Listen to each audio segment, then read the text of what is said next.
Alamin ang latest weather update ngayon dito sa Sir Aris Official Weather News Today.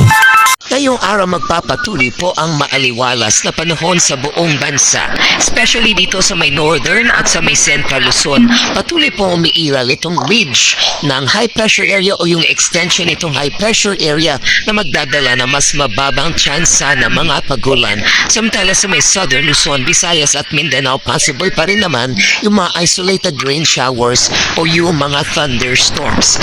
At ngayong araw, binabantayan pa rin po natin itong bagyo na nasa labas ng ating PAR, itong si Typhoon Sinlaku na nasa layong 2,485 kilometers sa silangan ng extreme northern Luzon. Hindi na po ito papasok na ating PAR at hindi na direkta makakapekto sa ating bansa.